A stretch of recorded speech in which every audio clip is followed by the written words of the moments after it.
ചാലിയം ഹാർബറിലാണ് കേട്ടോ. ചാലിയം ഫിഷിംഗ് ഹാർബറാണ് കേട്ടോ. തൊട്ടപ്പുറത്തൊരു ബോട്ടുകൾ അടങ്ങുന്നത്. ഇപ്പോൾ ഉച്ച സമയമാണ്. ഇപ്പോൾ ബോട്ടുകളൊക്കെ വന്ന് കഴിഞ്ഞു. ഈ ബോട്ടുകൾ വരാമെന്ന് അറിയത്തില്ല. ഇപ്പോൾ ഇവിടെ ലേലമൊന്നും നടക്കുന്നില്ല. എന്നാലും കുറച്ച് മീനുകളൊക്കെ ആളുകൾ വെച്ചുകൊണ്ടിരിപ്പുണ്ട്.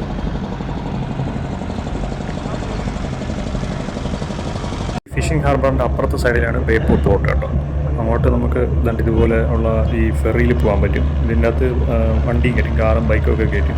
ഇന്നിപ്പോൾ തിരക്ക് കൂടുതലായതുകൊണ്ട് ഇപ്പോൾ വെഹിക്കിളൊന്നും കയറ്റുന്നില്ല. ഇവിടെ കുറച്ചൊരു മീൻ വെച്ചുകൊണ്ടിരിക്കുന്നുണ്ട്.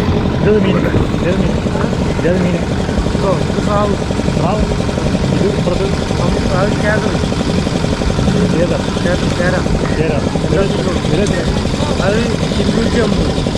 മീൻ കിലോ കിലോ കിലോ കിലോ 250. ഇതാണെങ്കിൽ 400. എത്ര കിലോ വരും? 1.5 കിലോ.